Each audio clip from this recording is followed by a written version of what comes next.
Excuse me. Hi, we are Team humANimals. So, our problem statement is how to reduce conflicts between deer and people in our neighborhoods. There are 4 scenes in our class.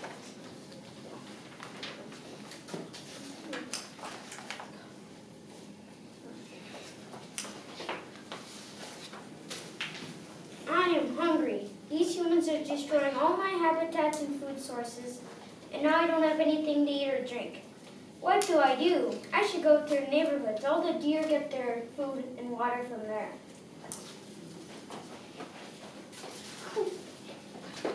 In scene 2, you will see the problems that we humans face with deer coming into our neighborhood. Hey Aryan, do you know how annoying these deer are? They keep eating all my plants and vegetables. Yeah, I had a car accident with a deer the other day. I spent thousands of dollars on car insurance and repair. Ugh, yeah, this deer should be gone. It gave my dog ticks and my neighbor got Lyme disease. Let's go talk to the mayor. Good morning, citizens. How's your day? I have talked with the Fairfax County Animal Shelter, and we believe the deer come into your yards because of overpopulation, lack of deer, limited hunting, inadequate food there, and easy food sources over here. I put a biologist up to this task. Let's go see what he thinks. In scene 3, we will approach experts to help find an innovative and creative solution. Hello, Dr. Guard. I look at the sharpshooting, archery, hunting, and sterilization. But are there any other solutions? Well, there are currently solutions like those at Ready Facilities Ranch and Home Depot, for reference. They are a spray called Bonus that you can put around your plants, fertilizer called Liquid Fence that you can put over plants and lawns, motion sensor, high-frequency sounds, cutout scarecrows, wired nets, and deer fences.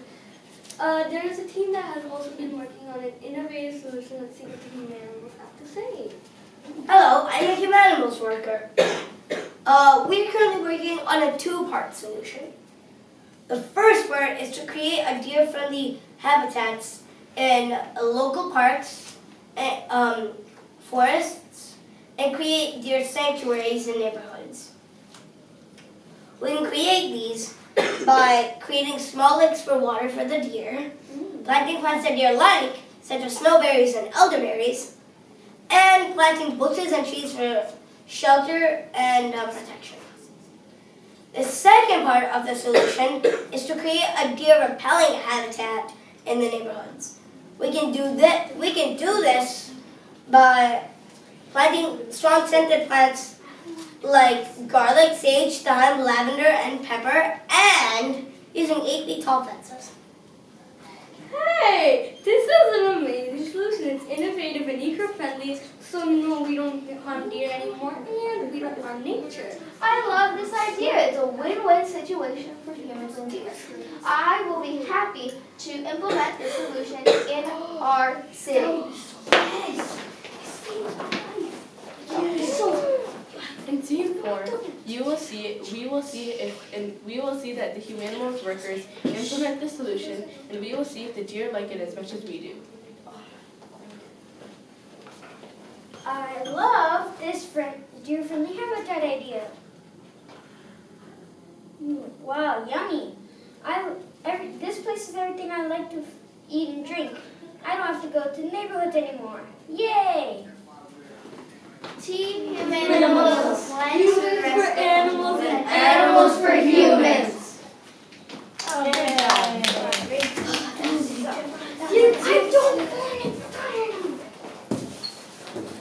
You can use the table if you want. That would help.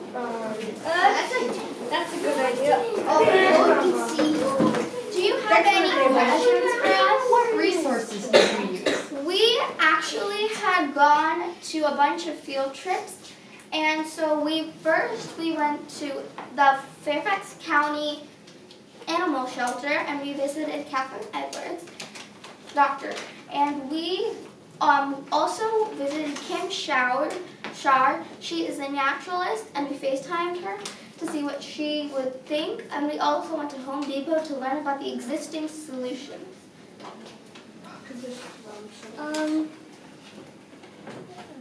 What other reasons? Did you do any online? Yes. So if you look at our information source slide, we took a lot of information sources for our research because we had to research on the problem and solution and existing solutions. So we looked at a lot of websites to find this information. How much would it cost to implement your solution? Okay. We're letting we didn't make our how much money it is, or the government or the county is going to implement it. Like Yeah, we were hoping that the government would pay for it. Also, our solution, we had actually made it as simple as so that people can volunteer. It doesn't actually cost a lot to buy sprays and things, but we had visited a couple people to see what they think. My neighbor actually planted mantle peppers, which keeps the deer away. So that's not such an expensive usage, and so everybody can enjoy it. And how would you share this idea with other people? We already have shared some of it. Like first of all, we were talking to Kim Shower. She's a Fairfax County naturalist. And surprisingly, she was also a coach for FLL last week. On Saturday? last week. Yeah, last week on Saturday. For the competition. For Project Judgment. And we also went to a neighbor and talked to them about our solution, and then they showed us around, told them what problems they had and And everything. we also went to Poplar Park HOA Secretary, my neighbor, Mr. Vincent McCullough, and we presented our solution with him, and we got feedback from him too. What's the feasibility of the deer-friendly habitats that you proposed? Could you elaborate on feasibility? Well, okay, in terms of how could a government or a community actually, how would they create that? We are actually trying to put it inside national parks where there are no trails which humans can walk on deep inside that place, and you can create it, and if it so happens to be along the road, you can put a small fence there so that they are actually used to it, and so they'll know that it's not safe because they've been in those kinds of situations before. Okay. That chart that has, is it a big deer problem where we live? Or? Okay, Yes, so red this chart shows that basically the red and black, red is just the very high, like 4.17. And the black is just crazy, it's insane. So for our solution, we're planning to implement our solutions in these red and black areas. And also with the reds, that's Fairfax County, and that's where deer is overpopulating. The red means it's overpopulating by a lot. You mentioned hunting. Is that considered a solution by anybody? Hunting is only considered a solution in public areas because they say that if you shoot many deer and you kill them, the overpopulation will decrease, and so it'll shorten it, but really it's not doing that much effect. And also, there's a lot of car collisions with deer. So this is a chart, and this is our neighboring counties in the red.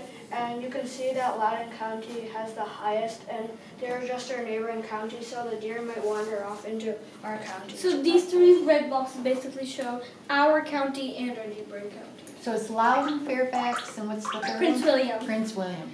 So this is Fairfax, And this is Montgomery. Prince William, this is Fairfax, this is Prince William, and this is Loudoun. There's Montgomery also. Yeah, no, but that's New Fairfax. So if you guys had more time, what would you do next? That's right. If we actually had more time, we would actually share it a lot more. But what we would do is we would start kind of like a volunteering program to help start it, so that, and just like start it so that once we are finished, we've already planted what we need. So we're going to start it as, yeah. So that would be our next steps. All right, guys, I think we're out of time. Great job. Thank Great you job. so Good much. job. Nice presentation. Thank you so much for Thank you so much for your Take time. care. Thank you so much. We have the experts. Yeah, this shows like our experts and the white Great, system. thank you very much. So this here, we have the most amount of percentage of deer, and that is a little video. Okay, Did you great. guys do it? No. that We you got watched. it. Okay. Okay, thank you, Thank you very much. everybody. Well, we'll take Good luck today, have fun. Thank you. Thank you. Thank you for your Thank you. time. Thanks, all. Good job. so much. Okay, hold on a second. Oh, yeah. Oh, good idea. Oh my god. I don't want my dad to keep calling.